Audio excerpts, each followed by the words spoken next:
जगन्नाथ मनमोहन रथ में आए विराजत है। प्रभु যখন জগন্নাথকে দর্শন করেছেন রথে, দর্শন করি প্রভুর মনে পূর্বের ভাবে নাচে সৃষ্টি নন্দন। জগন্নাথ দেখে যেন ব্রজেন্দ্র নন্দন। পূর্বের ভাবে নাচে সৃষ্টি নন্দন, জগন্নাথ দেখে যেন ব্রজেন্দ্র নন্দন। আজ প্রভু জগন্নাথকে দর্শন করি পূর্বের ভাবের কথা মনে পড়েছে। বলবাব প্রভু আজ বলছে, ব্রজে ব্রজে তোমা সঙ্গে সুখ আস্বাদ, সেই সুখ নাই সমুদ্রে আমার কোন লীলা করো বৃন্দাবনে, তবে মোর মনসার হইবে পুরাণে। মহাপ্রভু জগন্নাথকে বলছেন, কি বলছেন? ব্রজে তোমা সঙ্গে সুখ আস্বাদন, সেই সুখ নাই সমুদ্রে এক ক্ষণ। বললেন ব্রজে মানে বৃন্দাবনে যে সুখ পেয়েছি তোমার সাথে, সেই সুখের এক কণাও এই সমুদ্রের কূলে নেই। তো আমার লইয়া পুনলীলা করো বৃন্দাবনে, তবে মোর মনসাদ হইবে পূরণে। বলছেন আমাকে তুমি নিয়ে পুনরায় বৃন্দাবনে চলো। সেখানে গেলে বললেন তবে মোর মনসাদ হইবে পূরণে, আমার মনোবাসনা তখনই পূর্ণ হবে। মহাপ্রভু বলছেন এখানে আমার মন হচ্ছে না। কেন মহাপ্রভু এই কথা বলছেন? এখন কিন্তু আর মহাপ্রভু নেই। প্রভু যখন জগন্নাথকে দর্শন করেছেন রথের উপরে, দর্শন করে আর মহাপ্রভু নেই। মহাপ্রভুর এখন কোন ভাব? মহাপ্রভুর মধ্যে এখন রাধা ভাব বিভোর। মহাপ্রভু रथ के आगे नाचत है। প্রভু এখন রাধা ভাবে বিভোর হয়ে গেছে। এখন তিনি রথের আগে নৃত্য করছেন। জগন্নাথকে দর্শন করে তিনি ভাবছেন ব্রজেন্দ্র নন্দন। এখন আর বর্তমানের কথা আর কোনো কিছু প্রভুর স্মরণ নেই। প্রভু ভাবছেন যেন এখন কোন ভাবের কথা এসেছে। বলছে সেই কুরুক্ষেত্র মিলন ভাব, কুরুক্ষেত্র মিলন ভাবের কথা প্রভুর এখন স্মরণ হয়েছে। যেভাবে সেই 100 বছর পর, যখন 100 বছর পর গোপীদের সাথে সেই কুরুক্ষেত্রের ময়দানে প্রভুর সাথে দর্শন হয়েছিল, সেই ভাব আজ মহাপ্রভুর মনে জেগেছে। প্রভু এই জন্য আজ রাধা ভাবে বিভোর হয়ে, রাধা ভাব বিভোর महाप्रभु रथ के आगे नाचत है। गौर किशोर राधा भाव में विभोर, गौर किशोर राधा भाव में विभोर। ओहे मेरे प्राण धन चलो वृंदावन। गौर किशोर राधा भाव में विभोर, ओहे मेरे प्राणधन चलो वृंदावन। हे प्राणधन तुम्ही वृंदावने चलो। ओ दिन की कहे गई छोड़ बरस बिताए हो। তুমি দুবির কথা বলে গিয়েছিলে, কিন্তু 100 বছর পার করে দিয়েছো। বৃন্দাবন গোকুল বরসানা सब बिसराए हो। बन द्वारिकाधीश नहीं ब्रज गाए चराए हो। কি বলছেন? বৃন্দাবন গোকুল বরসানা সব বিসরায়ে हो। বৃন্দাবন বৃন্দাবনের কথা, গোকুলের কথা, বর্ষানার কথা, গোবর্ধনের কথা সব কি তুমি ভুলে গেছো? তোমার কি সেসব কথা মনে নেই? বনদ্বারিকাধীশ মানে এখন তুমি দ্বারিকাধীশ হয়ে গেছো। নাহি ব্রজে গায়ে চড়ায়ে গো, এই ব্রজের গোচারণের কথা তোমার আর মনে নেই। মহাপ্রভু আর জগন্নাথ ভগবানকে বলছেন, नार एव महाराज क्या सब भूलाए हो। बदसी नार एव महाराज क्या सब भूलाए हो। সেই রাতের কথা সেও কি তোমার মনে নেই? শারদ জ্ঞান এব মধুর জ্ঞান अब नहीं सुनाए हो। সেই শরদীর রাস পূর্ণিমার কথা, রাতের কথা তোমার কোনো কিছু নেই? সেই মধুর লীলার কথা তোমার কি কোনো কিছু মনে নেই? যমুনা কি ধার নৌকা বিহার জল কেলি মাচায়ে হো। আমরা যমুনাতে কত জল কেলি করেছি, সেসব কি তোমার কোনো কিছু মনে নেই? অদ্ভুত নরতন কালীয় দমন গিরি রাজ উঠায়ে হো। সেই অদ্ভুত নৃত্য করেছিলে তুমি কালীয় নাগীর মতন করে। অদ্ভুত নৃত্য কেন বলছেন? কারণ নৃত্য করা সহজ, নৃত্য করা সহজ, কিন্তু চলমান কালীয় নাগ, নাগের মাথার উপরে নৃত্য, এ কিন্তু সম্ভব নয়। কালীয় নাগের মাথার উপরে নৃত্য করা তো সহজ বিষয় নয়। সেখানে তো একটা মাছের গাল দেখেছেন তো, সর্পের গাল, মাছের গাল সব একই রকম পিচ্ছি, ধরাই যায় না। আর সেই কালীয় নাগের মাথার উপরে তুমি নৃত্য করেছো। এই জন্য বলছেন অদ্ভুত নরতন কালীয় দমন। তুমি অদ্ভুত নৃত্য করেছিলে সেই কালীয় নাগের মাথার উপরে। গিরিরাজ উঠায়ে হো ব্রজে মধুর লীলা গো আলিঙ্গন কুছ ইয়াদ नहीं हो। বলছেন তোমার ব্রজের সেই সমস্ত লীলার কথা কোনো কিছু কি মনে নেই? অহো কুঞ্জ দুয়ার বহো বন বিহার। বলছেন সেই বনের কুঞ্জ, সেই নিকুঞ্জ, নিভৃত নিকুঞ্জ, কুঞ্জের সেই লীলার কথা তোমার কি কোনো কিছু মনে নেই? অতি নিষ্ঠুর হো লাল ইতনে দিন কিউ তড়পায়ে হো। বলছেন তুমি অতি নিষ্ঠুর, তুমি এতদিন কেন কষ্ট দিলে? তো মহাপ্রভু এইভাবে বিলাপ করছেন।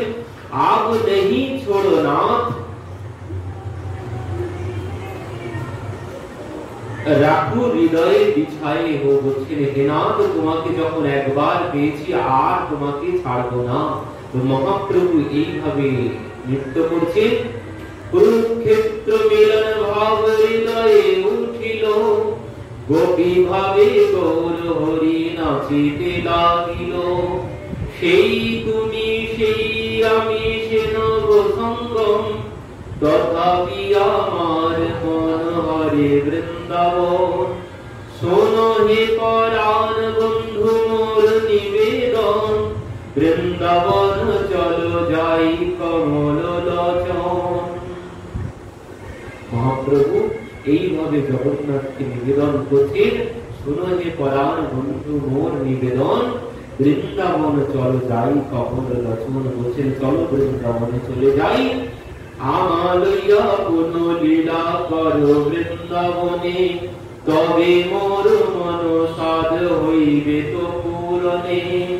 কীর্তন করত মেরে গৌর হরি যায়, জগন্নাথ দেখি প্রভু করে হায় হায়। প্রভু হায় হায় করছেন, হা জগন্নাথ, হা জগন্নাথ, হা জগন্নাথ বলে তিনি রথের আগে নৃত্য করছেন, গড়াগড়ি দিচ্ছেন ভূমিতে। ক্ষতবিক্ষত মানে সমস্ত শরীর ক্ষতবিক্ষত হয়ে যাচ্ছে, শরীর দিয়ে রক্ত ঝরছে, কোনো ভ্রুক্ষেপ নেই প্রভু। আজ প্রভু সেই পূর্বের ভাবে তিনি নৃত্য করছেন আর বিলাপ করছেন। এই যে স্বরূপ দামোদরকে জিজ্ঞাসা করছেন, স্বরূপ এইভাবে রথের আগে ঝাড়ু দিচ্ছে কে? এইভাবে রথের আগে ঝাড়ু দিচ্ছে কে? স্বরূপ দামোদর আর পরিচয় দেননি। এবার আর কিন্তু রাজার পরিচয় দেননি। এবার তিনি কি বলছেন? স্বরূপ দামোদর বলছেন, প্রভু যিনি ঝাড়ু দিচ্ছেন তিনি হচ্ছেন জগন্নাথের সেবক। জগন্নাথের সেবক। এবার আর রাজা বলেননি, কারণ রাজা শব্দের প্রতি মহাপ্রভুর বড় ঘৃণা। তিনি প্রতাপরুদ্র কতবার প্রভুকে দর্শন করতে চেয়েছেন, প্রভুর কৃপা লাভ করতে চেয়েছেন, কিন্তু কিছুতেই মহাপ্রভু আদেশ দেননি। কেন? বলছেন সন্ন্যাসীর তো রাজ দর্শন নিষেধ আছে, এই জন্য আমি কিছুতেই দর্শন দিতে পারবো না। এই জন্য আজ রাজা শব্দ বলেননি। স্বরূপদামোদর এই জন্য বলছেন প্রভু জগন্নাথের সম্মুখে যিনি ঝাড়ু দিচ্ছেন তিনি আর কেউ না, তিনি জগন্নাথের প্রধান সেবক। এই সেবক যখন বলেছেন, এদিকে প্রতাপরুদ্র তো ঝাড়ু দিচ্ছেন, কিন্তু প্রতাপরুদ্রের চোখটা কিন্তু মহাপ্রভুর দিকেই আছে। মহাপ্রভু যে রাজাকে দর্শন করে কোনো কিছু বলছেন সেটাও তিনি বুঝতে পেরেছেন। রাজা বুঝতে পেরেছেন যে মহাপ্রভু কিছু যেন বলছে তাকেই নিয়ে। তখন স্বরূপদামোদর ইশারায় বলে দিলেন যে প্রভু তোমার কথাই জিজ্ঞাসা করেছিল, কিন্তু এবার আর আমি তোমার ওই পরিচয়, রাজার পরিচয় দিইনি, তোমার আর কোনো চিন্তা নেই। তো তোমার দিকে প্রভু দৃষ্টি প্রদান করেছেন। এই কথা শ্রবণ করেই তো রাজার আর যেন ভূমিতে চরণ নেই, রাজার ভূমিতে আর চরণ নেই। কারণ রাজা এবার ভাবতে শুরু করেছেন প্রভু তো আমার দিকে নয়ন ফিরিয়েছেন, আমার দিকে তো নয়নটা দিয়েছেন, এই জন্য আর রাজার সুখের আনন্দের আর সীমা নেই। যে মহাপ্রভু তার কথা জিজ্ঞাসা করেছেন মানে তার দিকে তাকিয়েছেন, এই জন্য মহাপ্রভু রাজা আনন্দ পাচ্ছেন যে প্রভুকে এত আমি নিবেদন করেছিলাম প্রভুকে দর্শনের জন্য, কিন্তু প্রভু দর্শনের আদেশ তো দেয়নি। কিন্তু আজ প্রভু, আমি প্রভুকে দর্শন ভালোভাবে না করতে পারলেও প্রভু তো আমাকে দর্শন করেছেন। তো এই জন্য রাজার আজ আনন্দের সীমা নেই। রাজা আনন্দে আত্মহারা হয়ে জগন্নাথের আগে ঝাড়ু দিচ্ছেন। তো পরবর্তীতে যখন রথ চলতে শুরু করেছিল, তো মহাপ্রভু এইভাবে রথের আগে বিলাপ করছে। আর এই বিলাপ শ্রবণ করে রথ আর কিছুতেই চলছে না। জগন্নাথের ও মহাপ্রভুর যেমন পূর্বে লীলার কথা মনে পড়েছে, জগন্নাথ ভগবানেরও ঠিক পূর্বের সেই কথাই মনে পড়েছে। কারণ জগন্নাথ হচ্ছেন শ্রীকৃষ্ণ, আর মহাপ্রভু হচ্ছেন স্বয়ং রাধারানী। এই জন্য রাধারানীর বিলাপ শ্রবণ করে ভগবান দাঁড়িয়ে আছেন, আর তিনি চলতে পারছেন না। এদিকে সমস্ত ভক্তরা সবাই রথ টানতে শুরু করল, রথ আর কিছুতেই চলছে না। রাজার কাছে সংবাদ গেল যে রথ চলছে না। রাজার কাছে যখন সংবাদ গিয়েছে রথ চলছে না, মহারাজ তখন কি করলেন? মহারাজ হাতি পাঠিয়েছিলেন, ঘোড়া পাঠিয়েছিলেন। হাতি ঘোড়া সব দিয়েও রথ টানার ব্যবস্থা হলো, কিন্তু রথ কিছুতেই চলল না। রথের পাছে যাইয়া ঠেলে মাথা দিয়া, ঠেলিলে চলিল রথ গড় গড় করিয়া। মহাপ্রভু রথের পিছনে গিয়ে রথ নিজের শির দিয়ে দেখিয়ে স্পর্শ করেছে। সবাই কিন্তু ছেড়ে দিয়েছে, কেউ আর রথ ধরে রাখেননি, রশিও কেউ ধরে রাখেননি, সবাই ছেড়ে দিয়েছে। মহাপ্রভু শুধুমাত্র মস্তক দিয়ে যেই স্পর্শ করেছেন রথের পিছনে গিয়ে, রথ এবার গড়গড়িয়ে চলতে শুরু করেছেন। এদিকে রথের আগে ভক্তবৃন্দ সবাই কীর্তন করছেন, মহাপ্রভু তাদের সাথে যুক্ত করছেন, রাজা দর্শন করছেন। রথের আগে কারা কারা আছেন? রথের আগে আছেন শ্রীবাস ঠাকুর, রায় রামানন্দ রায়, আর আছেন হরিদাস ঠাকুর গোবিন্দ, আর আছেন মুকুন্দ বক্রেশ্বর। এনারা এক এক দল বানিয়ে এনারা রথের আগে কীর্তন করছেন। আর রথের পিছনে আছেন সত্যরাজ, ওনার এক দল, অচ্যুতানন্দের এক দল, আর নরহরি প্রভুর একটি দল। এই তিনটি দল পিছনে, রথের পিছনে তারা নৃত্য করছে, কীর্তন করছে। আর রথের আগে চারটি দল। মহাপ্রভু এই সমস্ত দলের মাঝখানে কীর্তন করছেন। আর মহাপ্রভু তো কীর্তন করতে করতে, নৃত্য করতে করতে ভূমিতে লুটিয়ে পড়েন ভাবাবিষ্ট হয়ে। তো সেই জন্য নিত্যানন্দ প্রভু আছেন, অদ্বৈত প্রভু আছেন, আর স্বরূপ দামোদর আছেন মহাপ্রভুকে সামাল দেওয়ার জন্য। তো মহাপ্রভু সমস্ত ভক্তদের সাথে নৃত্য করছেন আর কীর্তন করছেন। এইভাবে রথ চলছে, চলতে চলতে কি হয়েছে, এক সময় ওদিকে রাজা দর্শন করছেন। রাজারও সেবকরা রাজাকে ঘিরে আছে, মহাপ্রভুর সেবকরা যেমন মহাপ্রভুকে ঘিরে আছে। প্রথমে চারটি দল আছে, পেছনে তিনটি দল আছে। আর বিশেষ করে মহাপ্রভুকে লক্ষ্য রেখেছেন নিত্যানন্দ প্রভু, অদ্বৈত প্রভু আর স্বরূপ দামোদর। তিনজন মহাপ্রভুকে লক্ষ্য রেখেছেন। তো মহাপ্রভু নৃত্য করতে করতে কখনো কখনো ওই রাজার দিকে চলে যাচ্ছেন, রাজার কাছে চলে যাচ্ছেন। এবার কি হয়েছে, এক সময় রাজার গায়ে গিয়ে মহাপ্রভুর স্পর্শ হয়ে গিয়েছিল। মহাপ্রভু যখন জানতে পারলেন তখন বলছেন, রাজা দেখি মহাপ্রভু করেন ধিক্কার, ছিছি বিষয়ীর স্পর্শ হইল আমার। হায় হায়, আমার আজ বিষয়ীর স্পর্শ হয়ে গেল, মানে রাজার কাছে স্পর্শ হয়েছিল। তাই তো মহাপ্রভুকে পুনরায় ভক্তরা আবার সামাল দিয়েছেন, সেখান থেকে নিয়ে মহাপ্রভু নৃত্য করছেন। এমতো সময় কি হচ্ছে, নৃত্য করতে করতে রাজা দর্শন করছেন। মহাপ্রভুর দিকেই তো রাজার একমাত্র লক্ষ্য। তো রাজা মহাপ্রভুকে দর্শন করছেন। রাজার সেবক হচ্ছেন হরিচন্দন মন্ত্রী। মহাপ্রভুর নৃত্য দর্শন করছেন রাজা, আর রাজার সম্মুখে বারবার শ্রীবাস ঠাকুর বারবার রাজার সম্মুখে এসে দাঁড়াচ্ছে।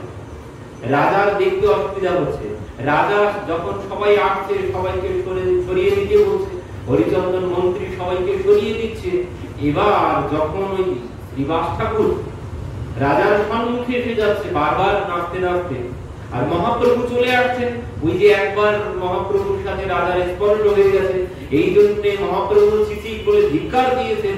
এই জন্য বারবার যাতে না হয় তার জন্য শ্রীবাস ঠাকুর আড়াল করছেন রাজার দিকে গিয়ে, যেন রাজার গায়ের উপরে আর মহাপ্রভু চলে না যায়। আর এই জন্য রাজার দর্শন করতে অসুবিধা হচ্ছে। এই দেখে মন্ত্রীরও বিরক্তি এসে গেছে। বারবার যেই শ্রীবাস ঠাকুর রাজার কাছে গিয়ে দাঁড়াচ্ছে, মহাপ্রভু যাতে রাজার দিকে না যায়, এই দেখে বারবার যেই শ্রীবাস ঠাকুর যাচ্ছেন, এবার হরিচন্দন এসেছেন সরিয়ে দিতে, শ্রীবাস ঠাকুরকে সরিয়ে দিতে এসেছেন।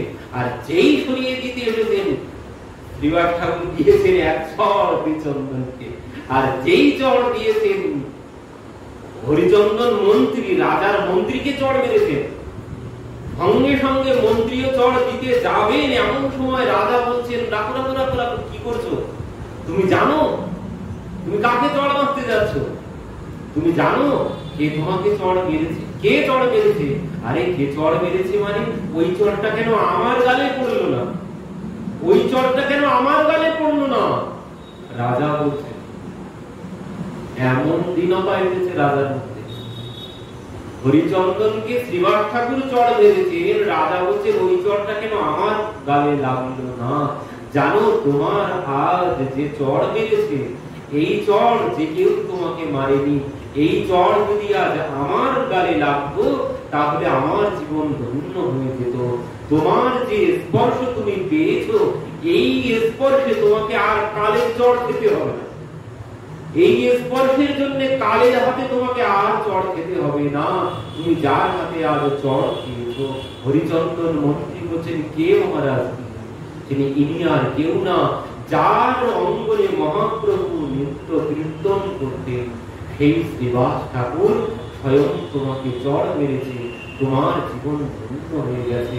এই চড় কেন আমার গালে এসে পড়তো না? আমার জীবনটা ধন্য হতো। এমন দীনতা এসেছে রাজার কেন? দীনতা কেন এসেছে? কারণ আমরা যে শ্রবণ করছিলাম না, রায় কহে প্রেম ভক্তি সাধ্য সার। প্রেম ভক্তি হচ্ছে সাধ্য সার। প্রেম ভক্তি হলে ভগবানকে পাওয়া আর কোনো কষ্ট নেই। মানে প্রেম ভক্তি যদি কেউ একবার লাভ করতে পারে তাহলে সে ভগবানকে পেয়ে যাবেন। অন্য কিছুতে ভগবানকে পাওয়া সম্ভব নয়, একমাত্র প্রেম ভক্তিতেই ভগবানকে পাওয়া সম্ভব।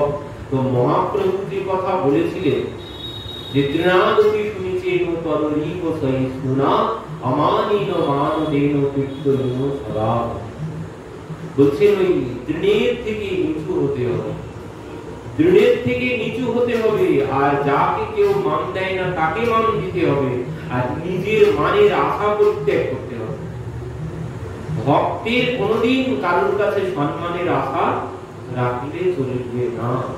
সবাইকে সম্মান দিতে হবে, সবাইকে সম্মান দিতে হবে, কিন্তু কারোর কাছে নিজের সম্মানের আশা রাখলে হবে না। তো এই ভাব কখন আসবে? এই ভাব কখন আসবে? বলছে তৃণের থেকে নিচু হতে হবে। তো বললেন এই ভাব, এই প্রেম ভক্তি। প্রেম ভক্তি না হলে কোনোদিন হবে না এই ভাব আসবে। প্রেম ভক্তি না পেলে কোনোদিন কেউ ছোট হতে পারবে না। যদি প্রেম ভক্তি না আসে ভিতরে, কেউ ছোট হতে পারবে না, কেউ নিচু হতে পারবে না, নিচু হওয়া যাবে না যতদিন না প্রেম ভক্তি আছে। প্রেম ভক্তি না হলে ওই অহংকার যাবে না। এই অহংকার যাবে কখন? এই উঁচু মাথাটা নিচু হবে কখন? উদ্ধবের মাথা নিচু হয়েছিল কখন? গোপীদের কাছে গিয়ে গোপীদের প্রেম যখন পেয়েছিল তখন মাথা নিচু হয়েছিল। তখন বললেন আমাকে বৃন্দাবনের তরুলতা গুল্ম বানিয়ে দাও। তো আজ রাজার এমন দশা কেন? একজন রাজা সামান্য যদি আমার একটা ভালো বাড়ি থাকে, ভালো একটা পদে যদি আমি চাকরি বাকরি করি, আমার কত অভিমান হয়ে যায়, কত অভিমান হয়ে যায়। আর সেখানে তিনি রাজা, সেখানে তিনি রাজা। রাজা বলছেন এই চরটা কেন আমার গালে পড়লো না? তোমার জীবন ধন্য হয়ে গেল, আজ এই চর কেন আমার গালে পড়লো না? একজন রাজা বলছেন, যে কোনো ব্যক্তি নয়। কেন বলছেন? কারণ এই রাজা প্রেম ভক্তি লাভ করেছেন, তাই বলছেন। প্রেম ভক্তি ছাড়া এই ভাব কোনদিন একজন রাজার মধ্যে আসা সম্ভব নয়। রাজার প্রেম ভক্তি লাভ করেছেন, সেই জন্য রাজার মধ্যে এমন দীনতা এসেছে। এমন দীনতা তখনই আসবে, মহাপ্রভু যে বললেন তৃণের থেকে নিচু হও, না হলে কোনদিন কৃপা পাওয়া সম্ভব নয়। তো তৃণের থেকে নিচু হওয়াটাও অত সহজ বিষয় নয়। বললেন তৃণের থেকে নিচু তখনই হওয়া যাবে যখন প্রেম ভক্তি লাভ করবো, তার আগে কোনোদিন নয়। তার আগে কোনোদিন মাথা নিচু হবে না, কোনোদিন মাথা নিচু হবে না যতদিন না প্রেম ভক্তি লাভ হচ্ছে। ও দু চার মালা করলেই অহংকার চলে আসে, নিরামিষ খেলেই অহংকার চলে আসে, নিরামিষ খেলেই অহংকার চলে আসে, দু চার মালা জপ করলেই অহংকার চলে আসে। নানান রকমের ভক্ত দেখেছি, ভক্তদের মধ্যে নানান রকমের অভিমান চলে আসে। বলেন এই অভিমান কেন এসেছে? প্রেম ভক্তি এখনো আসেনি তাই। প্রেম ভক্তি যেদিন এসে যাবে সেদিন আর কোনো অভিমান কোনো কিছুই থাকবে না। সবার থেকে নিজেকে তখন ছোট হতে ইচ্ছে হবে, সবার চরণের তলায় পড়ে থাকবে। যখন প্রেম ভক্তি কেউ লাভ করবে তখন সবার চরণে পড়তে ইচ্ছে হবে, তখন মনে হবে যেন সবার চরণগুলি যাতে পায়, সর্বক্ষণ নিচু হয়ে থাকবে সে যখন প্রেম ভক্তি লাভ করবে। এই রাজা প্রেম ভক্তি লাভ করেছে, কখন কিভাবে লাভ করলো? একজন রাজা প্রেম ভক্তি লাভ করেছে, কিভাবে লাভ করলো? যে সময় সেই রায় রামানন্দ, এনার আন্ডারেরই রাজা ছিল, বিদ্যানগরীর রাজা রায় রামানন্দ। রায় রামানন্দ যখন মহাপ্রভুর কথা শুনলেন, মহাপ্রভুর কথা শোনা মাত্রই রাজাকে গিয়ে বলছেন মহারাজ এই চাকরি আমি আর কেন আর করব না। মহারাজ এই চাকরি আমি আর করব না। রাজা জিজ্ঞাসা করছেন কেন? বলছেন এই পদ আমার আর ভালো লাগছে না, এই পদ আমার আর ভালো লাগছে না। কেন ভালো লাগছে না? রাজা জিজ্ঞাসা করছেন। তো রায় রামানন্দ কি বলছেন? রায় রামানন্দ বলছেন আমি পরম পদ পেয়ে গেছি, আমি পরম পদ পেয়ে গেছি, আমার আর এই পদ, এই রাজার পদ আর ভালো লাগছে না, আমি পরম পদ পেয়ে গেছি, এই রাজার পদ আমার আর ভালো লাগছে না, তো আপনি আমাকে ছুটি দিয়ে দিন। তো সেই রাজার পদ ছেড়ে চলে বিদ্যানগর থেকে মহাপ্রভুর কাছে। বিদ্যানগর থেকে যখন সেই কাজবাজ সব ছেড়ে দিয়ে চলে এসেছে, তখন কি হয়েছে, সোজা সোজা মহাপ্রভুর কাছে চলে এসেছে, অন্য কোথাও যায়নি। তো মহাপ্রভু বললেন রায় রামানন্দকে যে তুমি কেন আমার কাছে গেলে, আগে জগন্নাথ কেন দর্শন করতে গেলে না? তখন রায় রামানন্দ বলছেন, প্রভু আমি তো আসার কেউ না, চরণ রথ তোমার কাছেই আমাকে টেনে নিয়ে এসেছে। তো এই সময় যখন এই রায় রামানন্দ যখন বলেছিলেন আমি পরম পদ পেয়ে গেছি, মহাপ্রভুর কথা যখন শুনেছিলেন রায় রামানন্দের মুখে, তখনই ওই রাজার মধ্যে কৌতূহল এসেছিল। আর এই কৌতূহলে রাজার মধ্যেও বাসনা জেগেছে, কবে আমি প্রভুকে দর্শন করব, তো তুমি আমার হয়ে প্রভুর কাছে নিবেদন করো। এই কথাতে রায় রামানন্দ এসে মহাপ্রভুর কাছে নিবেদন করেছেন। মহাপ্রভুর কাছে নিবেদন করলেন যে প্রভু রাজা তোমাকে আর দিন সার্বভৌম পদে প্রভুর স্থানে অভয় দান দেহ তবে করি নিবেদনে। সার্বভৌম বলছেন এটি, তার আগে রায় রামানন্দ এসে রায় পদে কত পাপী করিয়াছ ভগতি, ঈশ্বর সেবক তোমার ভক্ত ভজপতি। রায় রামানন্দ এসেছেন প্রভুর কাছে, এসেই সোজা রাজার কথা বলতে শুরু করেছেন। বলছেন রায় পদে কত পাপীর করিয়াছ ভগতি, ঈশ্বর সেবক তোমার ভক্ত ভজপতি। যদ্যপি প্রতাপ রুদ্র স্বর্গ গুণবান, তাহাতেও মলিন কইল এক রাজা নাম। রাজার গুণগান তো অনেক করেছেন রায় রামানন্দ, কিন্তু মহাপ্রভু বললেন তোমার রাজা স্বর্গে সর্বগুণবান, সব গুণ তার মধ্যে আছে, কিন্তু এক জায়গায় সে ফেল করেছে, একখানে সে মলিন করেছে তাকে একটি জিনিস, সেটি কি ওই রাজা নাম। এই জন্য আমি তাকে দর্শন দিতে পারবো না। পরবর্তীতে স্বরূপ দামোদর নিবেদন করেছিল, সেখানেও মহাপ্রভু বললেন আমি পারবো না দর্শন দিতে। নিত্যানন্দ প্রভু যখন বলেছেন তখন প্রভু দেখলেন আর তো হয় না, সমস্ত ভক্তরা সবাই নিবেদন করেছেন, সবার শেষে নিত্যানন্দ প্রভু নিবেদন করেছেন। কখন, যখন রাজা ওই প্রতিজ্ঞা করে বসেছেন যদি আমি প্রভুর দর্শন না পাই, প্রভুর চরণ দর্শন যদি না হয়, তাহলে আমি আর আমার প্রাণ রাখবো না। এই জন্য নিত্যানন্দ প্রভু নিবেদন করেছেন।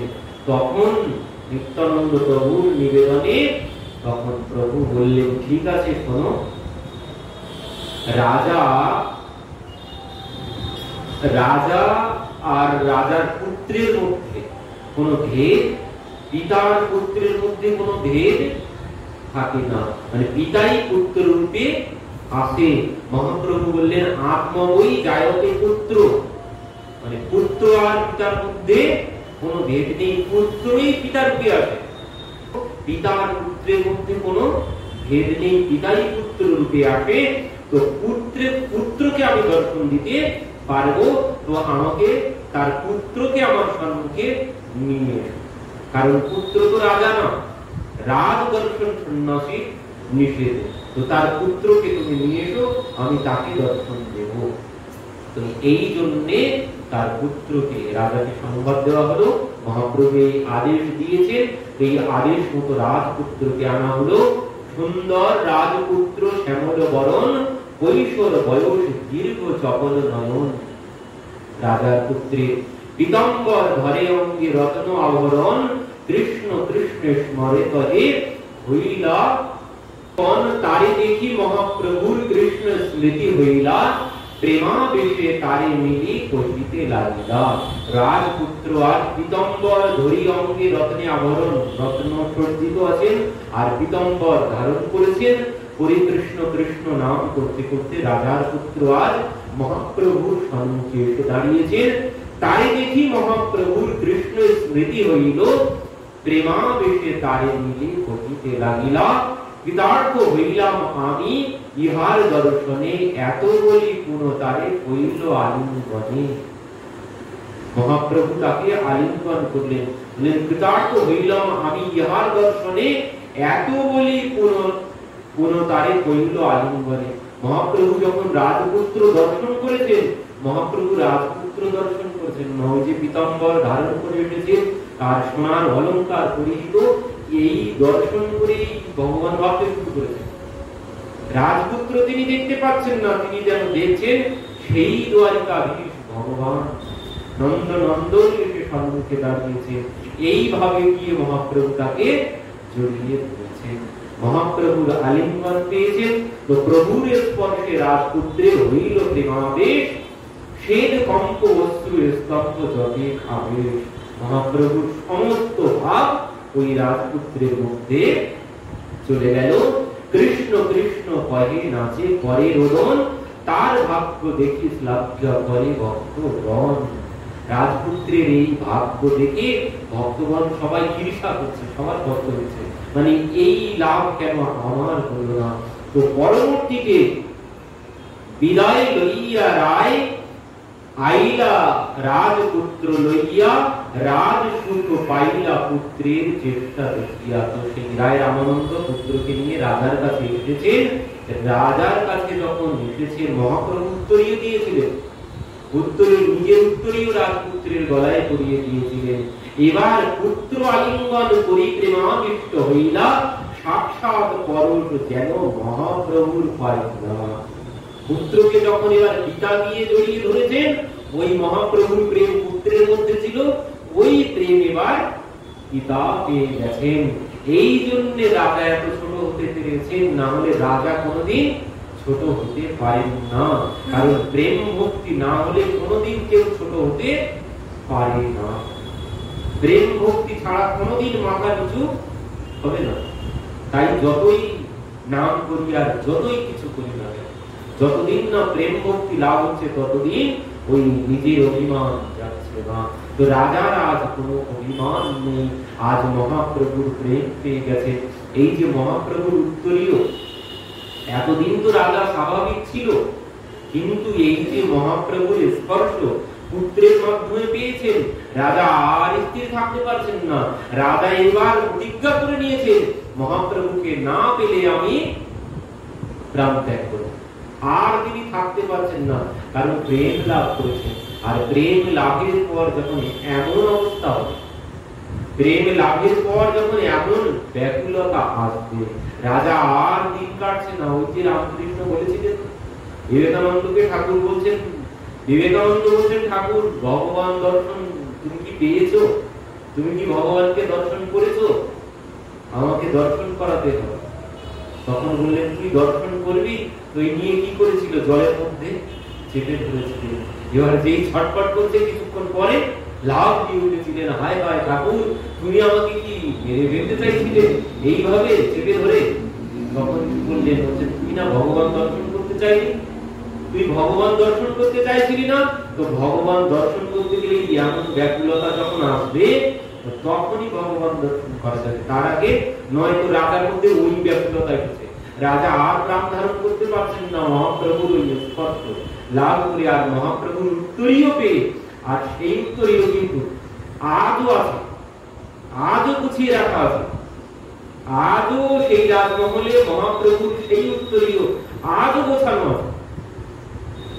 এই প্রেমের জন্য রাজার মধ্যে এমন, আর রাজার বংশ পরম্পরায় এই প্রেমে আজও আছে। না হলে রাজা এসে ঝাড়ু দিতেন না, আজও রাজা এসে ঝাড়ু দেন। কেন দেন? কারণ এই প্রেম আছে রাজার রক্তের মধ্যে।